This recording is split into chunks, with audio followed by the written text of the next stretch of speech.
शायर हैं, वर्तमान में सांसद है कांग्रेस के, इमरान प्रतापगढ़ी। उनका मैं एक इंटरव्यू सुन रहा था, तो उन्होंने बड़ी एकदम प्राउडली बोला कि ये ग्लैमर जो है वो मैं लाया हूँ शायरी में। गाड़ी से निकलता हूँ तो कंधे पे बैठ करके मंच पर आता हूँ। इसमें क्या कहा जाए, शायरी तो उनके यहाँ बराया नाम है। ये शायरी नहीं, ये तो दरअसल बल्कि दूसरे लफ्जों में कहा जाए कि ये भी एक आर्ट है। ना कि बाजार में अगर नंगे नाचने की जरूरत पड़ रही तो नाचने, तो ये शायरी थोड़ी हो गई। जानते थे गम तेरा दरिया भी था गहरा भी था, जानते थे गम तेरा दरिया भी था गहरा भी था, डूबने से पेशतर सोचा भी था समझा भी था, डूबने से पेशतर सोचा भी था समझा भी था। तुम कह रहे हो पहले जो शायरी होती तो वो इश्क आशिकी की शायरी होती थी, तो वही ज़माने थे, चूँकि जागीरदाराना माहौल था, बादशाहतें ख़त्म हुई थी तो फिर नवाबी और ये शुरू हो गई थी। शायरी को इंसान के अखलाक का इलाज करना चाहिए। अगर ऐसी शायरी नहीं है तो फिर वो एक सस्ती किस्म की तफरीह तो हो सकती है, उसे शायरी नहीं कह सकते। और शायरी एक एहतराम का, एक अदब का शोबा है। मुद्दतों मैंने किया है यूं गज़ल का मशगला, मुद्दतों मैंने किया है यूं गज़ल का मशगला, एक तेरे नाम को लिखता भी था पढ़ता भी था।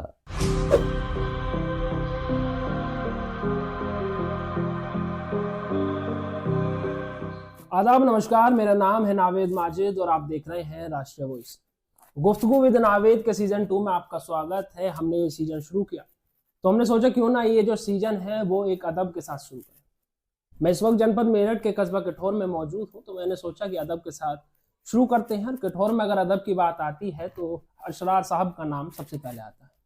मेरे साथ मौजूद हैं, मैं इनसे बात करूंगा और आज शायरी की तमाम उन चीज़ों पर बात होगी। जो नए शायर आ रहे हैं उनके लिए क्या मैसेज ये देना चाहेंगे, जो लोग एकदम स्टारडम चाहते हैं शायरी में उनके लिए क्या संदेश, और पहली शायरी और आज की शायरी में क्या अंतर है, इन सब मुद्दों पर जो है हम बात करेंगे। हमारे साथ मौजूद हैं, हम बात करेंगे अशरारुल हक अशरार साहब हमारे साथ मौजूद हैं।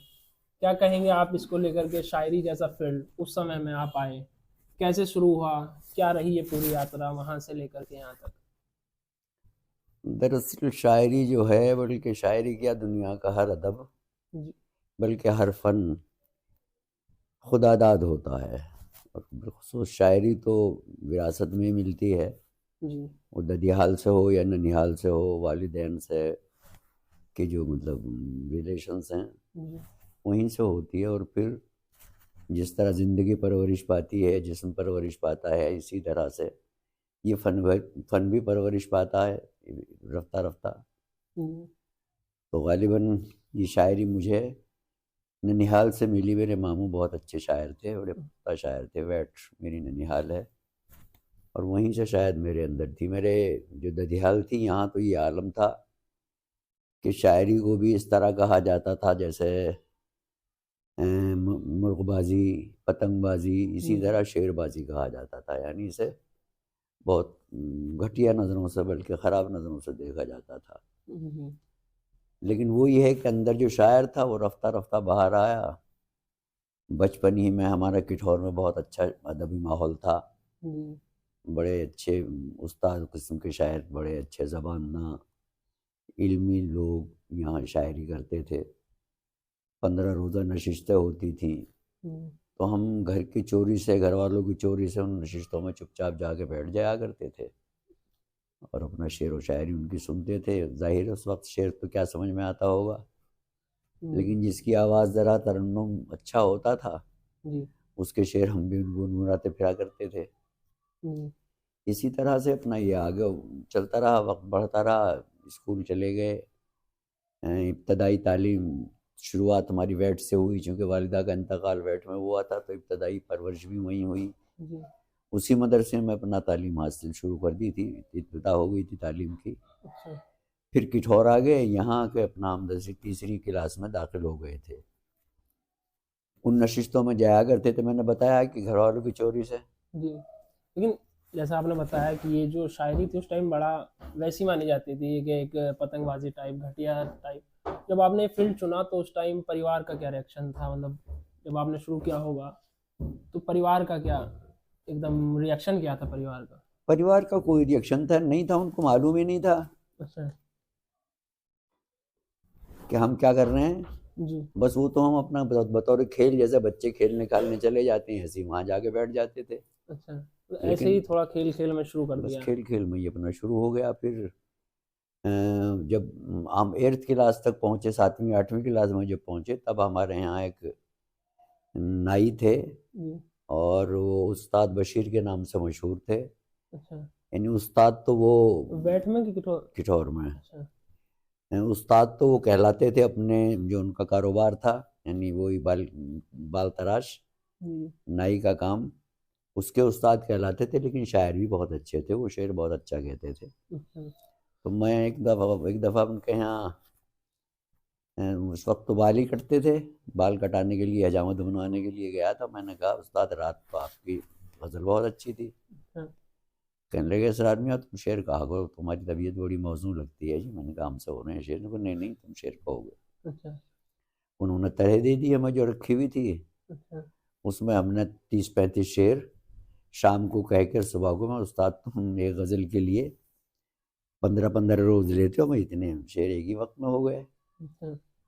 कहने लगे हाँ मैं कहता था ना कि तुम्हारी तबीयत मौजूद है। अच्छा। उसके बाद में मैंने कहा ठीक है, वापस इसकी सलाह कीजिए।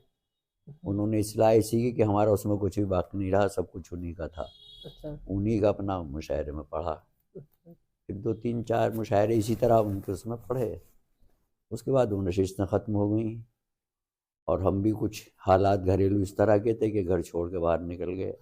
अच्छा। और फिर शायरी बहुत डूब डाब गई, कुछ पता नहीं कहाँ शायरी क्या होती है, कोई मतलब वास्ता नहीं रहा। और ये अरसा तकरीबन 14-15 साल तक रहा। अच्छा। फिर वापस जब किठौर आए, शादी हो चुकी थी यहाँ के, फिर वो पुराने वक्तों की बातें सब जहन में एक तरह से उजागर हो गई। अच्छा। और हमने फिर यहाँ के जितने शायर सब थे, लेकिन सब खामोश थे, पूरी तरह सुकूत छाया हुआ था। अच्छा। उन्हें सबको इकट्ठा किया, जमा किया, अच्छा। नशिस्तें शुरू की, कंडक्ट भी मैं खुद ही करता था। अच्छा। तब अपनी शायरी बाकायदगी के साथ शुरू हुई और उसके बाद फिर तो बहरहाल आज तक जारी है, खुदा का शुक्र है। ये शायरी आपने शुरू की थी ये, और अभी तक कितना समय हो गया होगा लगभग? इससे कमोवेश मैंने बताया करीब करीब 74-73-74, 1973-74 का किस्सा है, ये वाक़या है जब ये सिलसिला शुरू हुआ। तो 74 वर्ष से आप इस फील्ड में जो हैं। पहले एक शायरी होती थी कि एकदम मोहब्बत और ये सब, आज के ज़माने में देखते हैं कि ट्रेंड चला है पॉलिटिकल शायरी। शायरी के नाम पे मतलब करंट अफेयर, जो विपक्ष और कोई कांग्रेस पर हमला कर रहा है, कोई भाजपा पे हमला कर रहा है, मतलब ये जो पॉलिटिकल शायरी होने लगी है। तो अब वर्तमान में पॉलिटिकल शायरी होती थी, पहले एक अलग शायरी आज भी होती है, लेकिन ये जो पहले से दौर चलता है, बदलता है दौर, तो इसको आप कैसे देखते हैं कि पहले से अब तक तो आया है?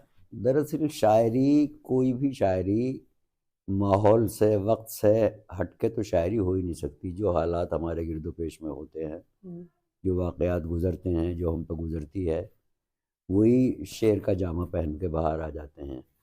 तुम कह रहे हो पहले जो शायरी होती तो वो इश्क आशिक़ी की शायरी होती थी, तो वही ज़माने थे, चूँकि जागीरदाराना माहौल था, बादशाहतें ख़त्म हुई थी, तो फिर नवाबी और ये शुरू हो गई थी। और अदब बहरहाल अदब है, अदब आईना होता है अपने दौर का, अपने अहद का। और यही आईना है जो आज के हालात हैं, आज के जो मसाइल सामने हैं, उनको लोग शेर में बांध रहे हैं। लेकिन शायरी बहरहाल मकसदी होनी चाहिए, शायरी का मकसद कुछ देना होना चाहिए अवाम को। बल्कि मैं तो ये कहता हूँ कि डॉक्टरी जो है, यानी उर्दू में हम इसे तिब कहते हैं, हिकमत कहते हैं, ये इंसान का जिस्मानी मर्ज़ का इलाज करती है, जो जिस्मानी अमराज होते हैं उनका इलाज करती है। शायरी को इंसान के अखलाक का इलाज करना चाहिए। अगर ऐसी शायरी नहीं है तो फिर वो एक सस्ती किस्म की तफरीह तो हो सकती है, उसे शायरी नहीं कह सकते। तो आपको अगर याद हो, क्योंकि लोग जो हैं वो अब नए नए अब शायरी में जो है वापस लोगों का एकदम एक रुझान आने लगा है, लोग शुरू करने लगे, ओपन माइक जैसे होते हैं, मतलब रील्स वगैरह चलने लगी हैं। हाँ, तो शायरी आपको याद हो, अगर आप पहली बार मंच पे गए हो, पहली बार माइक के सामने आपने पढ़ा हो, उस टाइम क्या आपके मन में चल रहा था, क्या दिमाग में कोई डर का, जैसे बहुत से लोग जो है उनके मन में एक डर का माहौल रहता है, तो सामने जो एक पब्लिक बैठी है, आपका क्या था? मेरे साथ थोड़ा सा डिफर था उससे। मैंने बताया ना कि मैंने यहाँ शुरू किया और मैं कोशा था उसमें, कंडक्ट भी मैं ही करता था।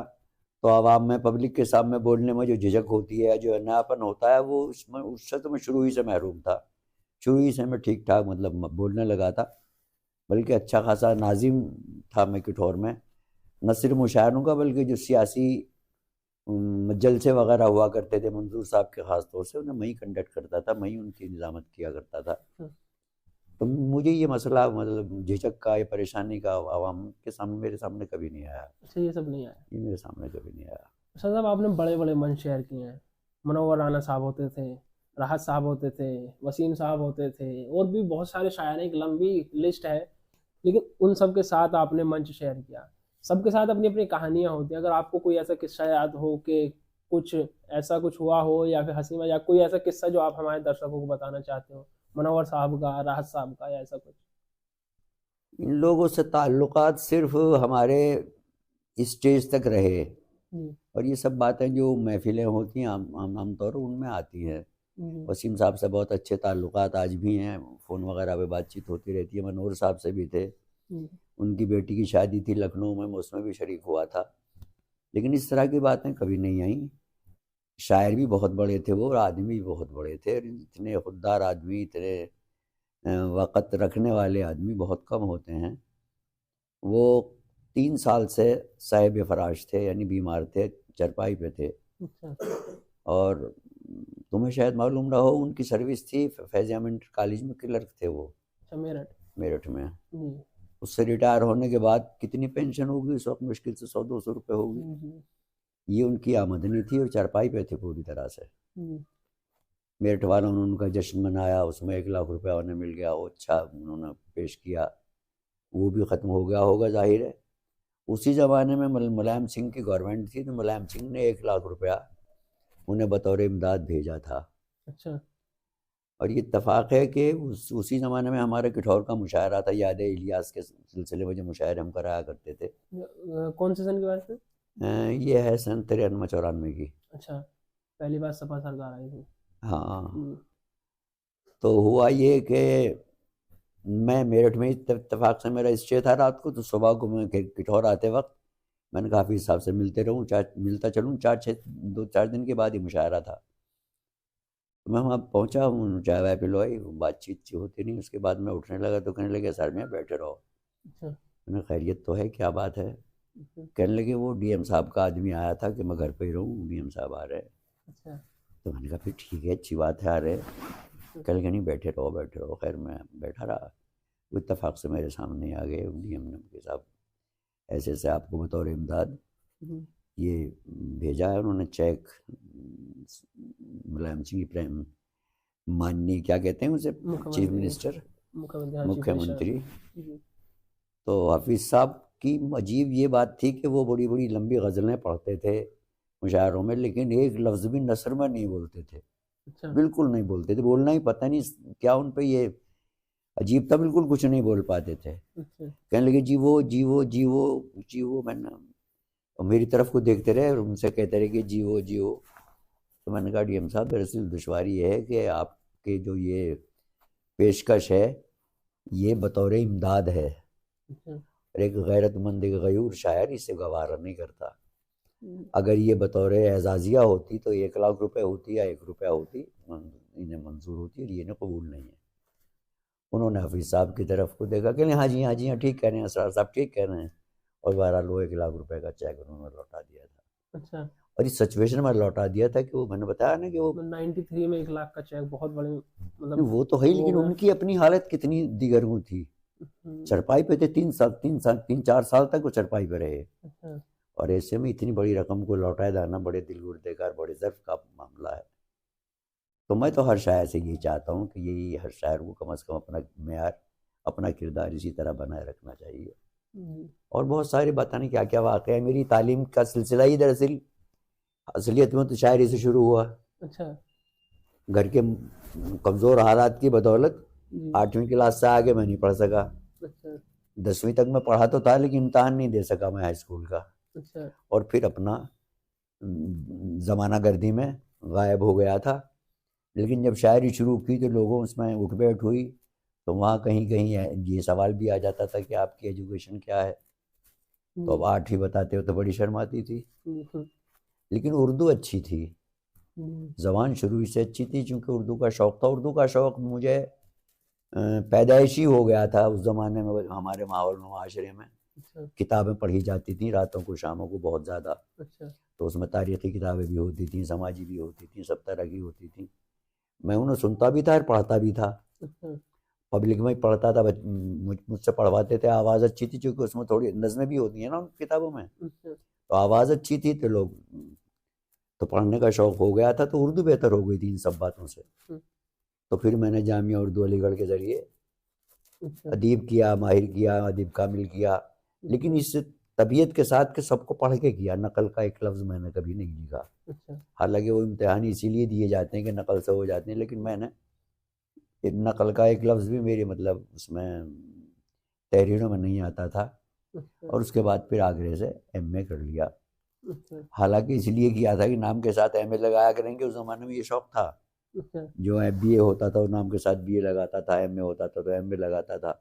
अच्छा लगाया तो हमसे कभी नहीं अच्छा गया, नाम लेकिन के एमए। आगे जैसे अब पापा का नाम लगा लिया या अली लगा उसके के नावेद एम ए।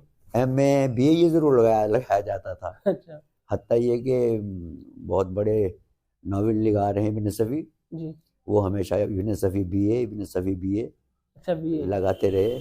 उस ज़माने में लगाते थे, ये एक रिवाज था। मतलब लोग भी तो कम ही वहां तक और पहुंचते थे, बहुत, बी ए हाँ और हाँ, बहुत ग्रेजुएशन और गिने पोस्ट ग्रेजुएशन गिने, बहुत बड़ी बात बहुत होती है। गिने चुने लोग पहुँचते थे। तो हमने भी इसी शौक़ में एमए किया था, लेकिन लगाया कभी नहीं गया। अच्छा हाँ हाँ। और बहरहाल एमए हो गया अच्छा इस तरह। हाँ मतलब अच्छा आज के टाइम में हम लोग हैं, मुनव्वर साहब को सुनते हैं, राहत साहब को सुनते हैं, अजहर इकबाल हैं, इमरान हैं, तमाम शायर हैं। उस समय में कौन थे जो आप लोग सुनते थे, या कि ये शायर हैं हम इसे सुनेंगे या इसे पढ़ेंगे, किताबें हैं? उस ज़माने में दरअसल शायरी को हम दो तरह तकसीम कर सकते हैं इस वक्त। जी उस ज़माने में ऐसा नहीं था। अच्छा हफीज़ मेरठी थे, खुमार बाराबंकी थे, बशीर बद्र भी बाद में तो हो गए मुशायरों के शायर। जी लेकिन उस वक्त इस तरह के जो शायर थे जो सिर्फ अदब पेश करते थे, इन लोगों ने दरअसल मुशायरों को जब से स्टेज मिलने लगा और पैसे मिलने लगे, तो शायरी का की जो सतह है या शायरी का जो स्टैंडर्ड है वो गिरता चला गया। जी चूँकि बाज़ार में तो वही चीज़ आएगी जो बिकेगी, जी और चूँकि पुराने ज़माने में, पुराने वक्तों में माइक तो था नहीं, जी ज़्यादा से ज़्यादा नशिस्तें हुई तो उसमें ज़्यादा 150 आदमी इकट्ठे हो गए। जी और जब जहाँ 10 बीसियों हज़ार तक मौजूद हों, तो उनमें शेर समझने वाले कितने लोग होते हैं। जी तो पब्लिक जिस तरह की बातें पसंद करती है, शायर को तो चूँकि आगे भी चाहिए, तो वो उसी तरह की बातें करते हैं। इस तरह शायरी का अदब के हिसाब से स्टैंडर्ड बहुत डाउन हो चुका है, बहुत गिर चुका है, इन मुशायरों की बदौलत ख़ास तौर से। हालांकि मुशायरे बहुत अहम एक सुतून है शायरी का, अदब का, लेकिन शायरों को चाहिए कि पब्लिक को अपनी सतह तक लाएं। ऐसा करने के बजाय शायर उनकी सतह पर पहुंच जाते हैं। इस तरह शायरी मतलब एक तरह से फहश निगारी और घटियापन के शिकार होती चली जा रही है। ये हमारे लिए अफसोस की बात है। नहीं साहब, मेरे मन में खुद के मन में एक सवाल था, मैं सोचा पूछूं। हालांकि मैं किसी पर कमेंट नहीं करता, किसी से कमेंट नहीं लेता हूँ। एक शायर है, वर्तमान में सांसद है कांग्रेस के, इमरान प्रताप वाले।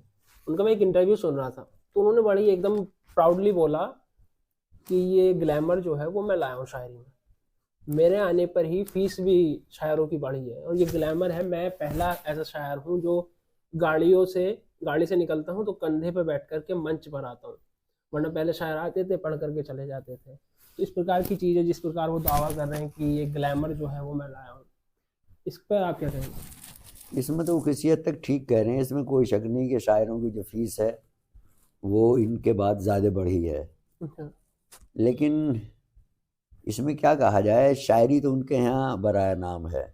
जैसे राहत स्टंटबाजी, साहब ने स्टंटबाजी, एक जगह बोला था कि ऐसी भी शायरी होती है, मैंने पहली बार देखा है। हाँ, ये शायरी नहीं, ये तो दरअसल बल्कि दूसरे लफ्ज़ों में कहा गया है कि ये भी एक आर्ट है।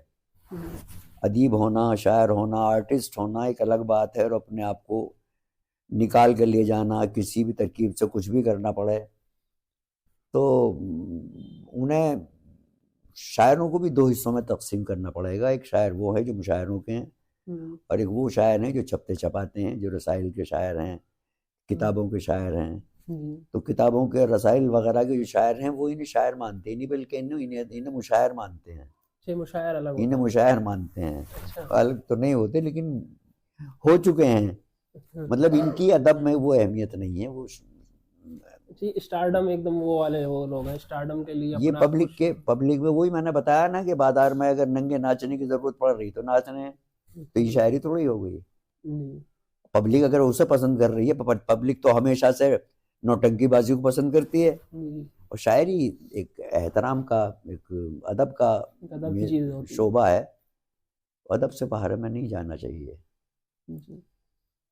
तो सब एक ऐसा मोमेंट आता है, अक्सर हर किसी की ज़िंदगी में आता है कि यार अब नहीं हो पा रहा है, अब हम नहीं कर पाएंगे, या मैं थक गया हूँ, जो मैं चाह रहा था वो नहीं हो पा रहा था। आपकी ज़िंदगी में ऐसा कुछ आया?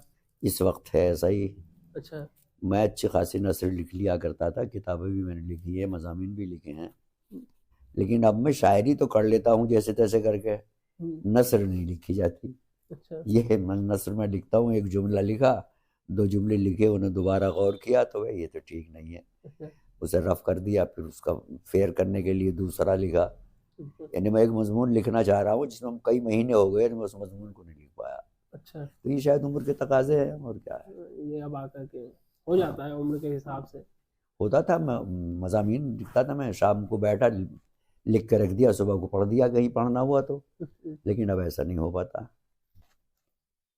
ये शायद उम्र के तकाजे हैं, और क्या। मैं शुरुआत ही इससे करना चाहता था, लेकिन मैं भूल गया। अगर आप अपने कुछ अशार हमारे दर्शकों को कुछ सुनाना चाहें तो। ये तो दरअसल मुझे कुछ, मेरे साथ दुश्वारी हमेशा यही रही है कि मैं ज़बानी तौर पे कुछ नहीं पढ़ पाता बगैर देखे हुए। अच्छा। फिर भी मैं कुछ भी अगर आप दो चार शेर में पढ़ देता हूँ कि एक गज़ल है जो आजकल कुछ ज़्यादा पसंद की जा रही है पढ़े लिखे लोगों में। गज़ल का मतला है कि जानते थे गम तेरा दरिया भी था गहरा भी था, जानते थे गम तेरा दरिया भी था गहरा भी था, डूबने से पेशतर सोचा भी था समझा भी था, डूबने से पेशतर सोचा भी था समझा भी था। और आईनाए काश तू अपना बना लेता मुझे, आईनाए काश तू अपना बना लेता मुझे, फ़ायदा इसमें बहुत तेरा भी था मेरा भी था, फ़ायदा इसमें बहुत तेरा भी था मेरा भी था।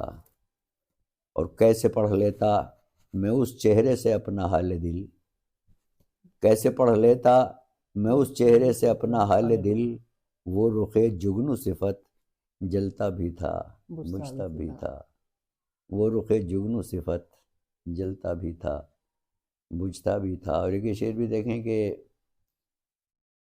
हमने तेरे अक्स को तकसीम कब होने दिया, हमने तेरे अक्स को तकसीम कब होने दिया, आईना तो बारहा टूटा भी था बिखरा भी था, आईना तो बारहा टूटा भी था बिखरा भी था।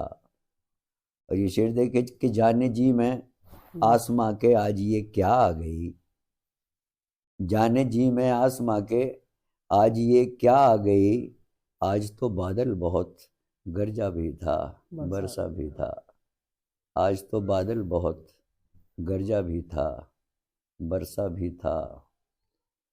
और मुद्दतों मैंने किया है यूं गज़ल का मशगला, मुद्दतों मैंने किया है यूं गज़ल का मशगला, एक तेरे नाम को लिखता भी था पढ़ता भी था, एक तेरे नाम को लिखता भी था पढ़ता भी था। और जब वो रुखसत हो गए हमसे तो याद आया हमें, जब वो रुखसत हो गए हमसे तो याद आया हमें, उनसे असरार कुछ कहना भी था, सुनना भी था। उनसे असरार कुछ कहना भी था, सुनना भी था। सुनना भी था। ये तो आखिर में काफी हमारा एक लास्ट सवाल है, सवाल क्या बल्कि एक संदेश, अगर आपको हमारे जो नए इस फील्ड में आ रहे हैं, नए शायर आ रहे हैं, नए लड़के आ रहे हैं जो शायरी करने का अपने मन में रखते हैं, या फिर कभी बहुत से नए लड़के हैं वो कवि बनना चाहते हैं, बहुत से कुछ नए लड़के हैं जो शायर बनना चाहते हैं, उनके लिए आप एक क्या मैसेज देना चाहेंगे? मतलब क्या करना, मतलब कोई आप अगर मैसेज देना चाहें उन लोगों को। हाँ, मैसेज क्या, मशवरा क्या कहूँगा मैं तो, जी मैसेज जी देने की जी मशवरा। ये हैसियत तो मैं नहीं रखता। लेकिन मशवरा ये है कि शायरी क्या, कोई भी काम जो भी आप करें, काम के भी अपने कुछ तकाजे होते हैं, काम के भी अपने कुछ उसूल होते हैं, उन उसूल से न गिरे। शायरी को नौटंकी ना बनाएं, अदब को अदब रहने दें, शायरी को शायरी रहने दें। ये ठीक है कि उसमें तुम्हें पैसे नहीं, लड़कों को पैसे वैसे नहीं मिलेंगे या दाद इस कदर नहीं मिलेंगी, लेकिन अदब की खिदमत तो होगी। अदब जिंदा तो वही रहेगा जो शेर कहेगा, नौटंकी बाजी जिंदा नहीं रहेगी। जिंदा तो शेर ही रहेगा, शायरी ही रहेगी, अदब ही रहेगी। तो बेहतर ये है कि अदब को अदब की तरह से लिया जाए, ना कि उसे नौटंकी बनाया जाए। बहुत बहुत शुक्रिया सर, आपने हमें अपना समय दिया। तो ये थे हमारे साथ अशरारुल हक अशरार साहब, जिन्होंने नए शायरों को कहा कि शायरी को शायरी रहने दिया जाए, उसे नौटंकी ना बनाया जाए। जो नए शायर आए हैं उन्हें ये संदेश साफ तौर पर सुनना चाहिए, क्योंकि एक जो लोगों में है वो एक स्टारडम पाने की जो है वो जद्दोजहद में लगे रहते हैं, लेकिन शायरी जो है वो अदब है, और अदब से अगर रहेंगे तो अदब जो है वो अपना एक अलग मुकाम रखती है। बहरहाल फिलहाल के लिए इतना ही, आप देखते रहिए राष्ट्रीय वॉइस।